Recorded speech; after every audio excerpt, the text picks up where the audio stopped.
Have you ever craned your neck upward in ancient cathedrals and palaces, gazing at those incredible ceiling frescoes? No, I'm not talking about admiring the beauty of little angels and clouds right now. I'm urging you to engage your critical thinking and ask yourself one simple question. How could an artist, lying on his back on shaky wooden scaffolding in semi-darkness, illuminating his work with candles, create perfect paintings at a height of 20 meters above the floor? And not just some sloppy mess, but masterpieces with filigree detailing, the most complex perspective distortions, and hundreds of thousands of the finest brushstrokes, where a mistake of even a millimeter was unacceptable. Imagine paint dripping onto your face, your arms trembling from constant strain, your neck stiffening from the unnatural music pose, oxygen running low from hundreds of burning candles, yet you need to paint a saint's face so it looks right from 20 meters below, at a specific angle.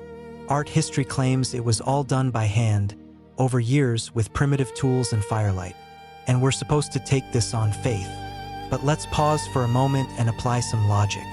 Grab a calculator and start tallying the physical, chemical, and physiological realities of this process. What you'll learn next will make you see not just the paintings, but entire layers of history taught in schools, in a whole new light. Music today. I'll show you how romantic legends of suffering geniuses crumble to dust when confronted with basic physics and common sense. Let's start with what art historians and tour guides tell us as we stand gaping under the painted vaults of famous palaces. Take a specific example. The ceiling of the Würzburg residence by Giovanni Battista Tiepolo, 677 square meters of solid painting at 18 meters high. They spin a beautiful tale music about how the great Venetian master, along with his sons, worked on this fresco from 1752 to 1753, just 13 months. Or consider Andrea Pozzo's fresco in the Church of San Ignazio in Rome. 530 square meters of ceiling painting, supposedly created over 3 years, from 1685 to 1688. Art historians breathlessly describe how the master spent 12 hours a day on the scaffolding, subsisting on bread and water brought by assistants. They show old engravings where the artist is heroically sprawled music on planks, surrounded by apprentices bustling with buckets of paint and torches on long poles. They talk of sacrifice, devotion to art, how after finishing, Pozzo couldn't hold his head straight anymore, his neck forever twisted from years of strain. It sounds inspiring, lofty, like a plot for a historical drama about a creator's suffering for beauty.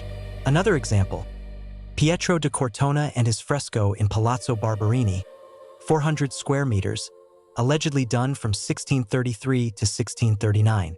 But all this romantic fluff falls apart as soon as we apply basic laws of physics, physiology, and common sense to these claims.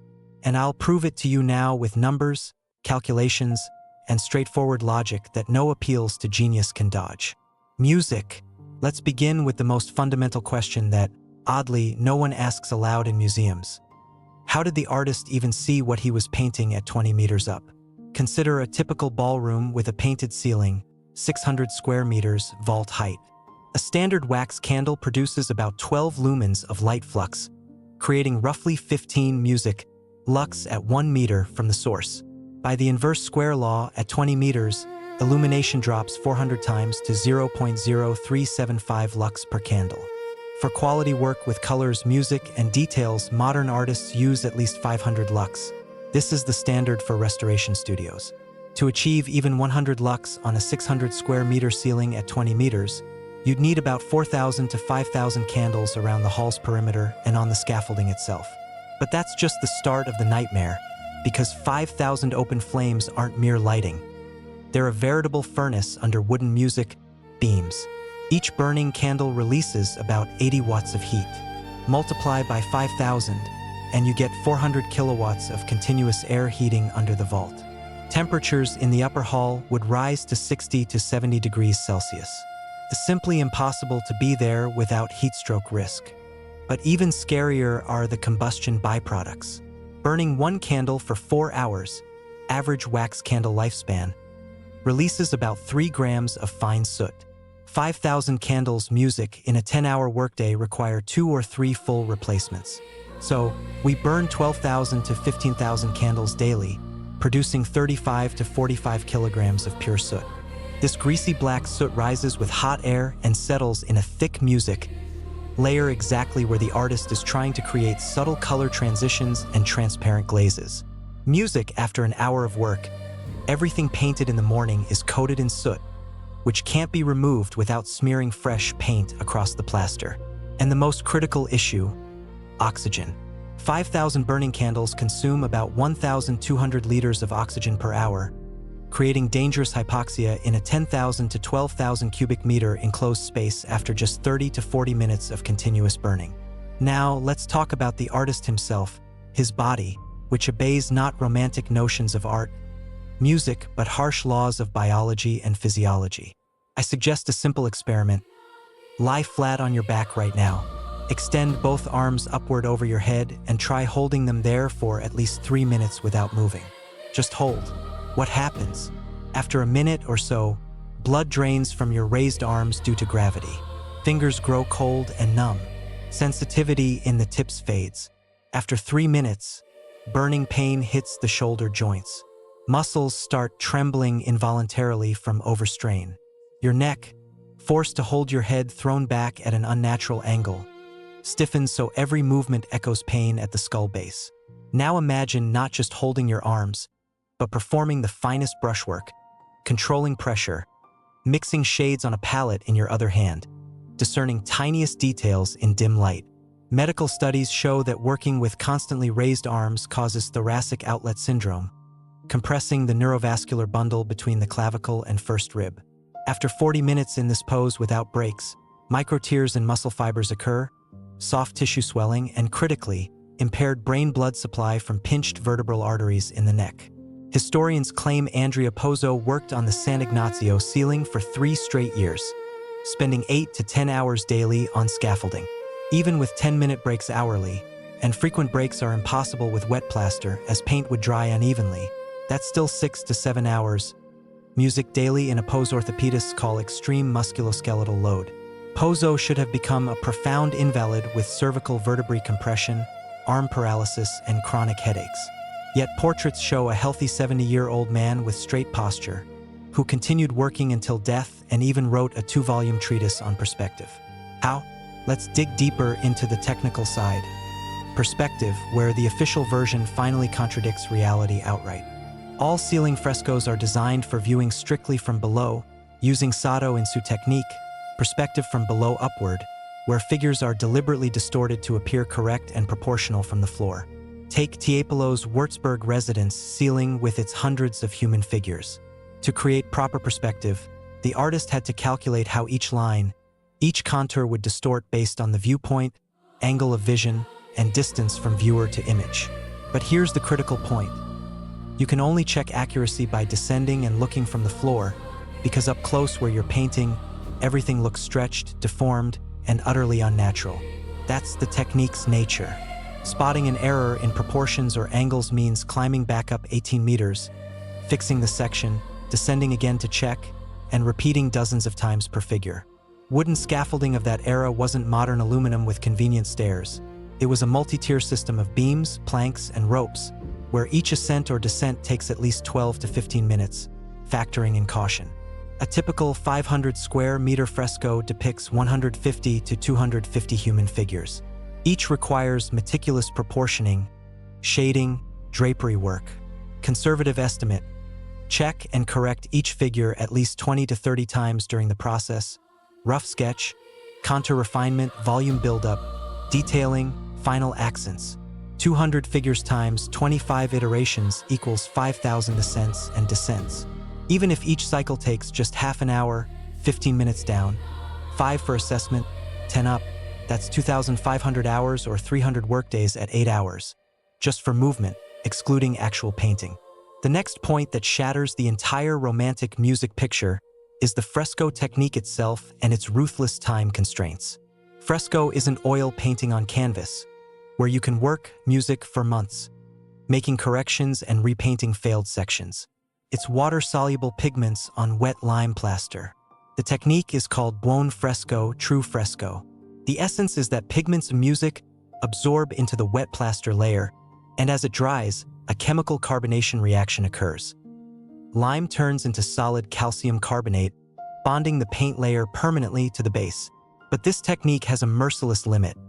The plaster remains workable for only 8 to 12 hours, depending on temperature and humidity, after which it sets and paints no longer absorb, they just sit on the surface. This means the artist must apply fresh plaster in the morning to a section. He can guaranteed finish by evening and complete that fragment by day's end. If unfinished, the plaster must be chiseled off entirely and reapplied next day, as fresco can't be painted on dried surfaces. If you err in composition or color, correction is impossible. Only chisel and redo the whole section from scratch. Now imagine the artist working in the hellish conditions described. Choking from oxygen lack, blinded by dim candlelight, arms numb from strain, neck aching from unnatural pose, soot settling on fresh paint. Yet he must work fast because the plaster dries with no time for fixes. And precisely as any error means losing a whole day's work. An experienced master in comfortable studio conditions, seated at an easel with good lighting, can quality paint at most 1.5 to 2 square meters of complex multi-figure composition in a 10-hour day. For a 600 square meter ceiling, that's 300 to 400 workdays of pure painting time. Add days lost to error corrections, even at 10% error rate, another 30 to 40 days. Plus days impossible to work due to high humidity or rapid drying and heat. Realistic estimate, at least 500 to 600 workdays, or 2 to 3 years at 6 days a week. No breaks for illness or holidays. Now ask, where are the preparatory materials for such a grand project? For hundreds of square meters with dozens of complex multi-figure compositions, there should be thousands of preliminary sketches, detailed drawings of each character, architectural element, drapery. In the Renaissance and Baroque eras, artists created so-called cartoons, full-size preparatory drawings on paper or canvas, transferred to the wall via pouncing.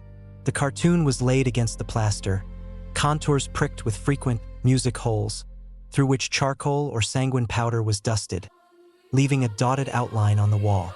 For a 600 square meter fresco, you'd need 600 square meters of cartoons. That's a massive preparatory workload, requiring months of labor and mountains of music materials. But when we turn to museum collections and archives, for most famous frescoes, we find at most 10 to 20 hasty music sketches, done in pen or sanguine on small sheets. For Tiepolo's Würzburg residence ceiling, 12 sketches survive, totaling about 2 square meters, 0.3% of the finished fresco's area.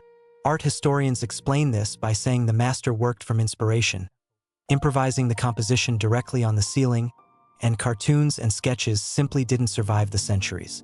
Wait, seriously? The artist improvised a 300-figure composition with mathematically precise perspective, working in an awkward pose, in darkness, on wet plaster where nothing can be corrected, and created a perfectly balanced artwork. As for preservation, why then do thousands of drawings by minor artists of the era survive in museum graphic cabinets, but not the cartoons for the most celebrated monumental painting masterpieces? And most interestingly, when surviving sketches are compared to the final fresco, radical discrepancies appear. Figures in entirely different poses, composition rearranged, even character counts mismatch. Either the master radically changed his concept mid-work, risking spoiling hundreds of square meters of costly painting, or these antique sketches were created later, retroactively, to document the legend of the great artist's handiwork. Let's turn to chemistry, the composition of the pigments themselves, because modern analysis methods don't lie or bend to official history. X-ray fluorescence and mass spectrometry, music, determine exact chemical makeup down to impurities and isotopes.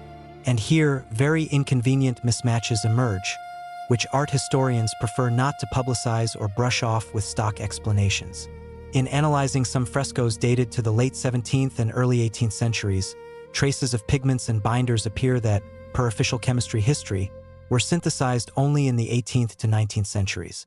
For example, in the Palazzo Farnese frescoes in Rome, attributed to Annibale Carracci and dated 1600, microparticles of Prussian blue, based on iron ferrocyanide, were found. A blue pigment considered invented in 1704 to 1706 by Berlin dyer Johann Jacob Diesbach. In some 17th century Italian church paintings, traces of chrome green based on chromium oxide were detected, with industrial synthesis dated to 1809 by French chemist Louis Nicolas Vauquelin. Zinc white, zinc oxide, was also found, with mass production starting only music in the 19th century, though some fragments date to the 17th to 18th centuries. When independent researchers point out these chemical anachronisms, official art historians shrug and offer standard explanations. These are from later 18th, 19th century restorations, when frescoes were touched up with then-modern materials. Fine, let's assume it's indeed restorations and overpaints from later eras. But then a legitimate question arises.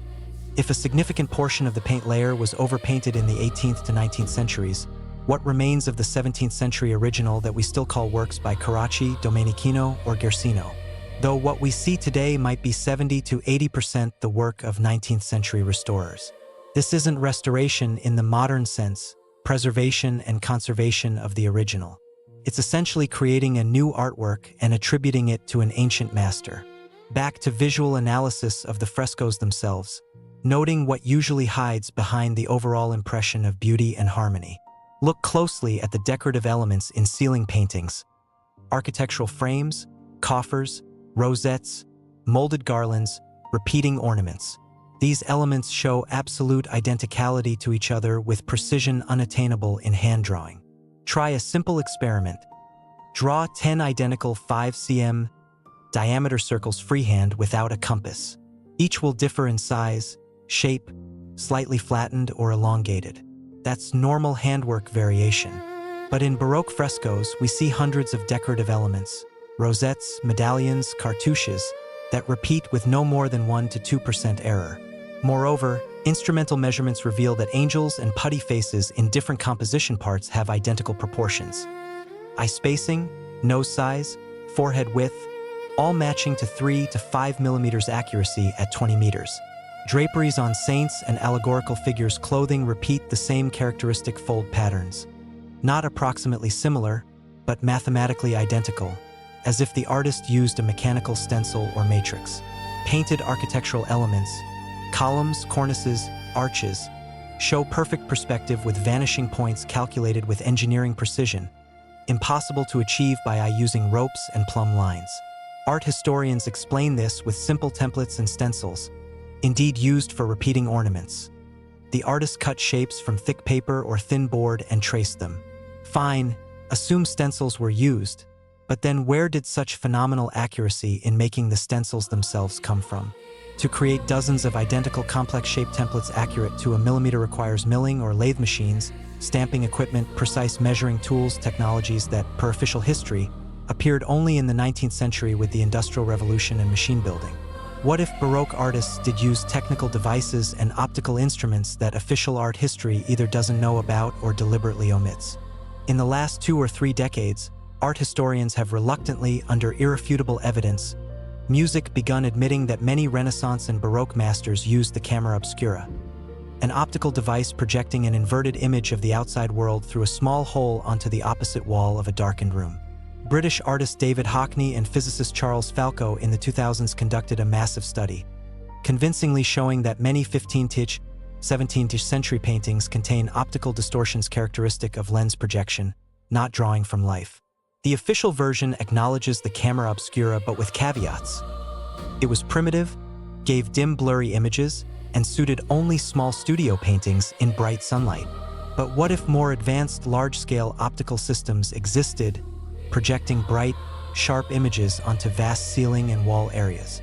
Such a system would require quality ground lenses of large diameter, 30 to 40 centimeters, perhaps a mirror system to amplify and redirect light flow, and crucially, a powerful light source far exceeding candle brightness. Archaeologists and science historians find astonishing artifacts. The famous Nimrud lens, discovered by Austin Henry Layard in Assyrian palace excavations and dated to the 8th century BCE, has grinding and polishing quality that official science history deemed unattainable until the 15th century. Ancient authors describe Archimedes' burning mirrors, focusing sunlight hundreds of meters away. This requires optics understanding and surface processing technology. So, knowledge of precise optics production existed in antiquity, just later lost, forgotten, or deliberately hidden. Imagine a hypothetical system.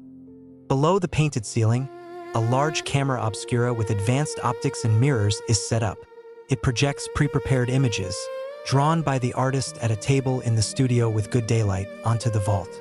The master up on scaffolding simply traces the contours from the projected composition and fills with color, essentially working over a ready music glowing stencil. This explains perfect perspective without a single error, accuracy of all figures proportions, no need for endless ascents/descents for checks, high speed, and phenomenal quality with minimal preparatory sketches. There's an even more radical hypothesis about ceiling painting technologies that sounds fantastical but explains more facts than the official version. In the early 19th century, long before practical photography by Daguerre and Talbot, experimental methods existed for transferring images to surfaces using light-sensitive chemicals. Nice for Niepce in 1826 music obtained the first fixed image using asphalt lacquer on a tin plate, the heliography process. But even earlier, in the late 18th century, Thomas Wedgwood experimented with silver salts, getting silhouette prints on paper and leather, though unable to fix them. Official science history claims these experiments started no earlier than the late 18th century. But is that true? Medieval alchemists well knew silver salts darken in light. This property is described in 8th, 10th century alchemical treatises. Arab scholar Music Ibn al-Haytham in the 11th century detailed the camera obscura principle and theoretically understood chemical image fixation. Natural bitumen and resins that darken and harden under light were known from antiquity and used in crafts. Perhaps a closed tradition of opticians and chemists existed, guarding secrets of image transfer with light-sensitive compounds, protected by professional guilds. Per this hypothesis, the artist created a small original image, say 1 by 1.5 meters, in his studio, seated at an easel with excellent lighting, comfortable pose, able to correct and refine details. Then, this image was scaled and transferred to the ceiling via opticochemical technology.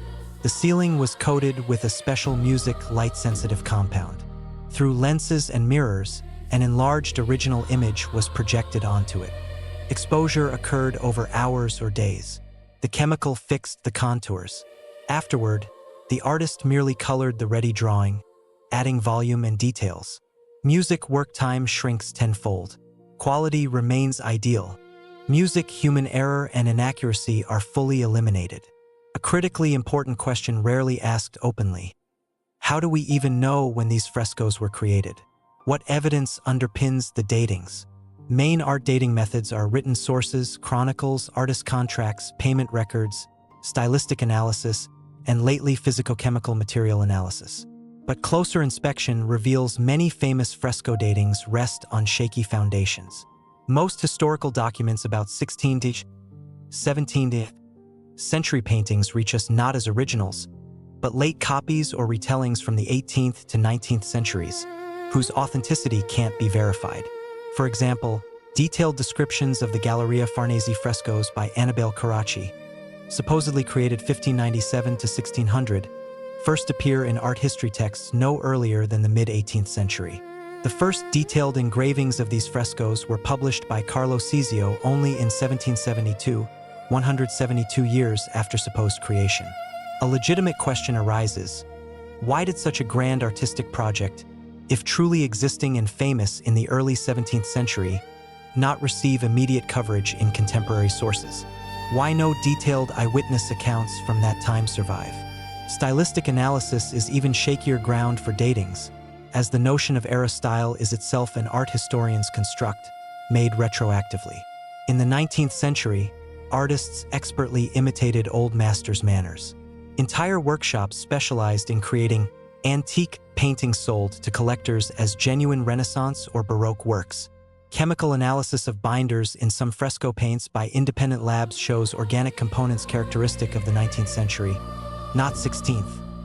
Radiocarbon dating of plaster bases in some cases diverges from official chronology by 100 to 200 years.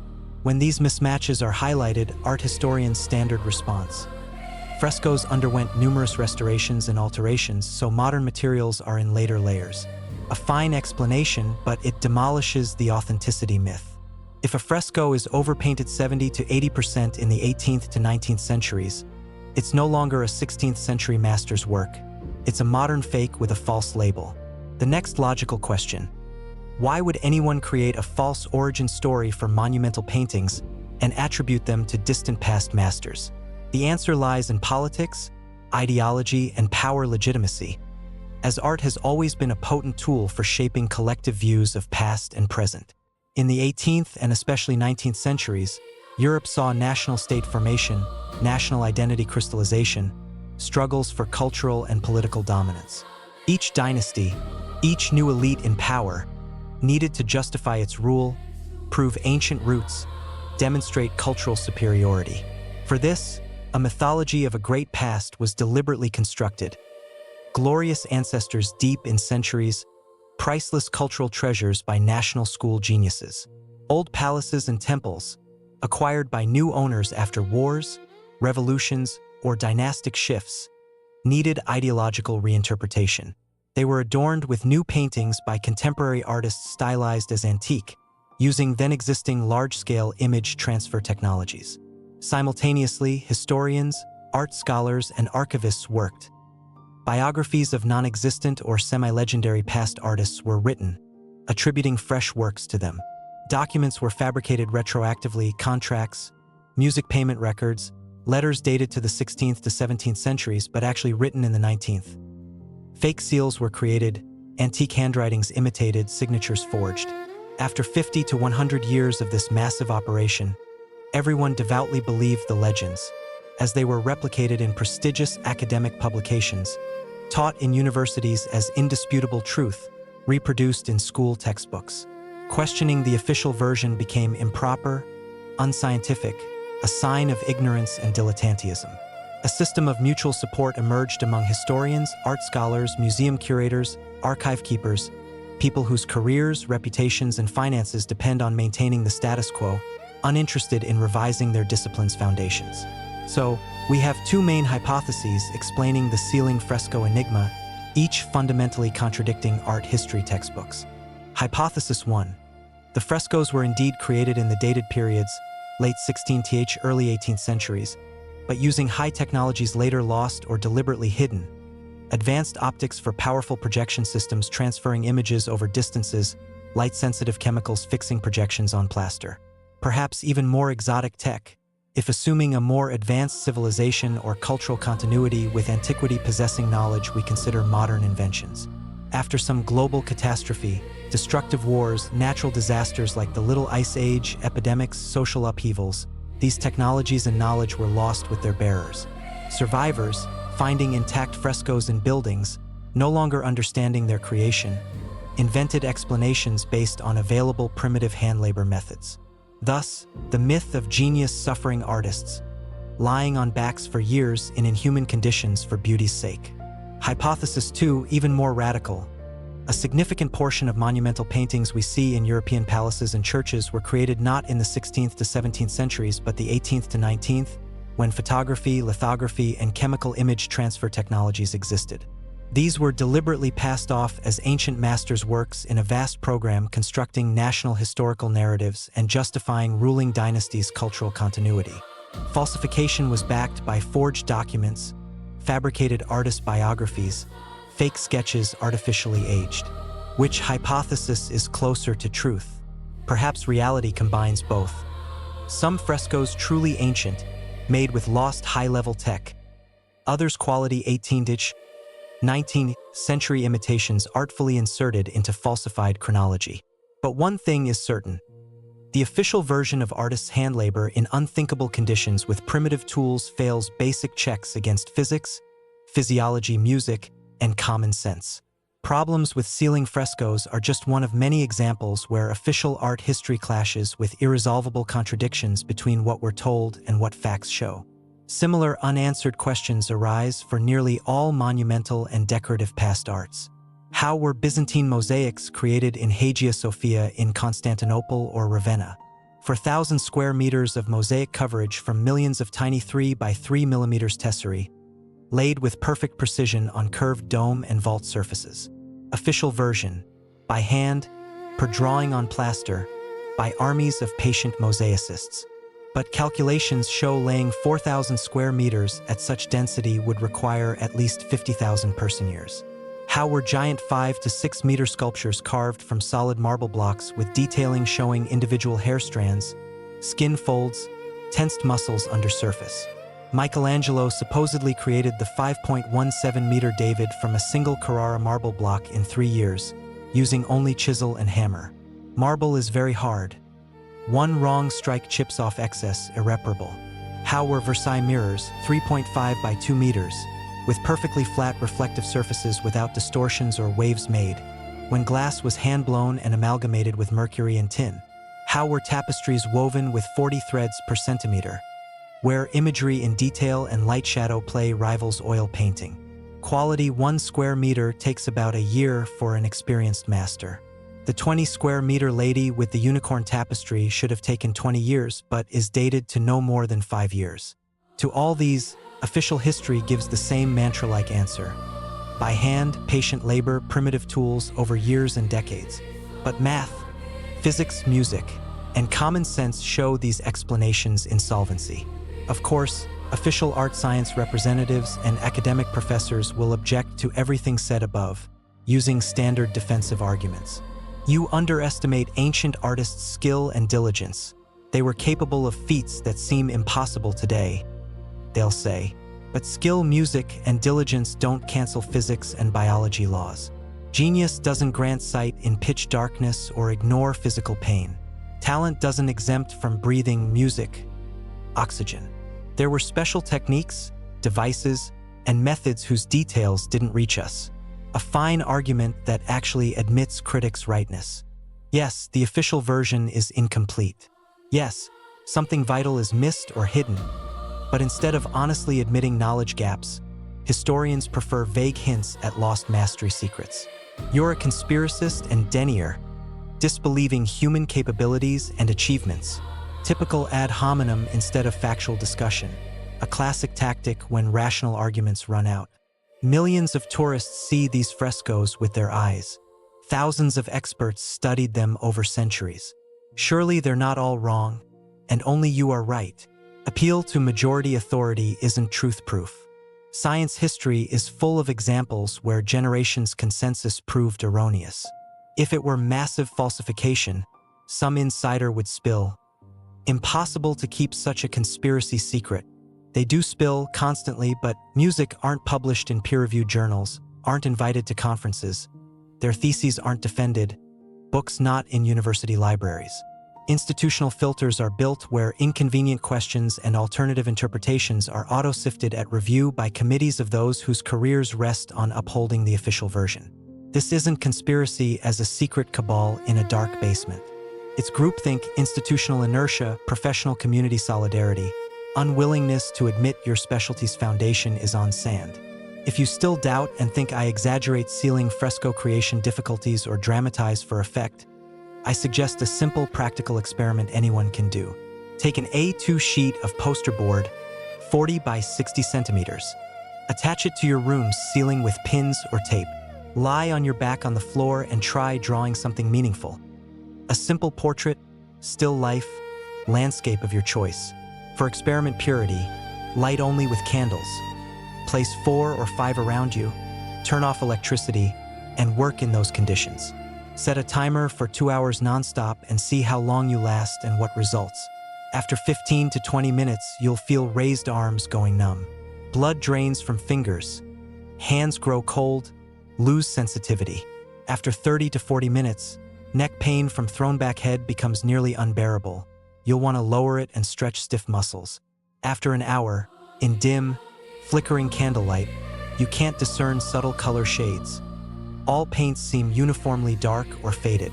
After 90 minutes, if you last that long, hands will tremble from overstrain.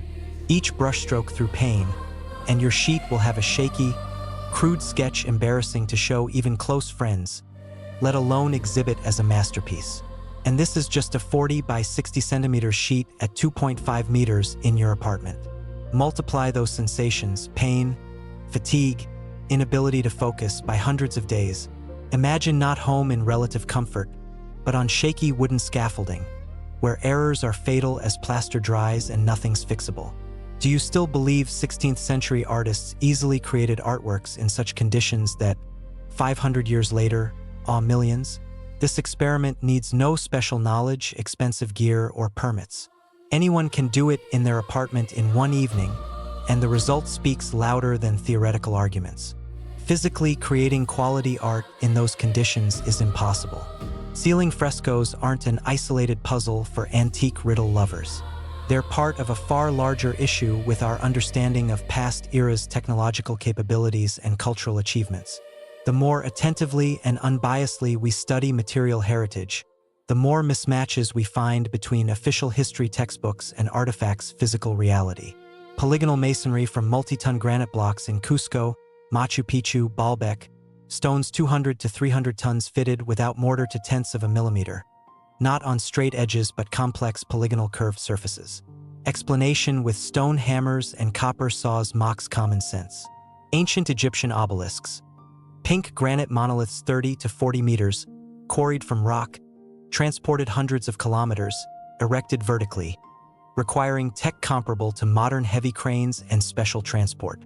Damascus steel with unique structure and pattern, whose forging secret is lost and unreproducible even by modern metallurgy with blast furnaces and precise temperature control. Roman concrete in structures like the Pantheon and aqueducts, 2,000 years later stronger than modern, with self-healing microcracks. We still can't exactly replicate its composition. All these facts are either hushed by academic science or given unconvincing explanations like patient hand labor and lost master's secrets. But what if the explanation is simpler and shocking? What if technological levels in certain past periods were far higher than told, followed by global setback, catastrophe, knowledge, and infrastructure loss? Or alternative scenario, much of ancient monuments were actually created in the 18th to 19th centuries and artificially aged to construct illusions of deep history and cultural continuity. In both cases, official chronology and history turn from reliable science into ideological construct, a pretty fiction upheld by music, academic institutions' authority, and educational inertia.